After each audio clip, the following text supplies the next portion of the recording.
दोस्तों आज की कहानी है एक तितली की। दोस्तों एक बार एक आदमी को अपने बाग में टहलते हुए किसी एक टहनी में टहलता हुआ एक तितली का कोकून दिखाई पड़ा।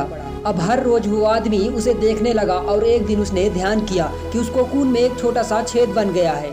अब उस दिन वो आदमी वहीं बैठ गया और उसे घंटों देखता रहा। उसने देखा तितली उस खोल से बाहर निकलने के लिए बहुत कोशिश कर रही है, परंतु बहुत देर प्रयास करने के बाद भी वो छेद से बाहर नहीं निकल पाई और वो बिल्कुल शांत हो गई, मानो उसने हार मान ली हो।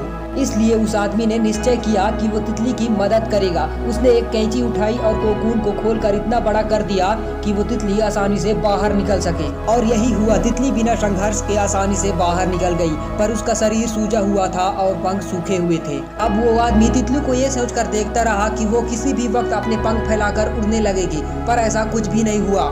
वो बेचारी तितली कभी उड़ नहीं पाई और उसने अपनी बाकी जिंदगी इधर उधर घिसटते हुए बितानी पड़ी। दोस्तों वो आदमी अपनी दया और जल्दबाजी में ये नहीं समझ पाया कि दरअसल कोकून से निकलने की प्रक्रिया को प्रकृति ने इतना कठिन इसलिए बनाया है ताकि ऐसा करने से तितली के शरीर में मौजूद तरल उसके पंखों में पहुंच सके और वो छेद से बाहर निकलते ही उड़ सके।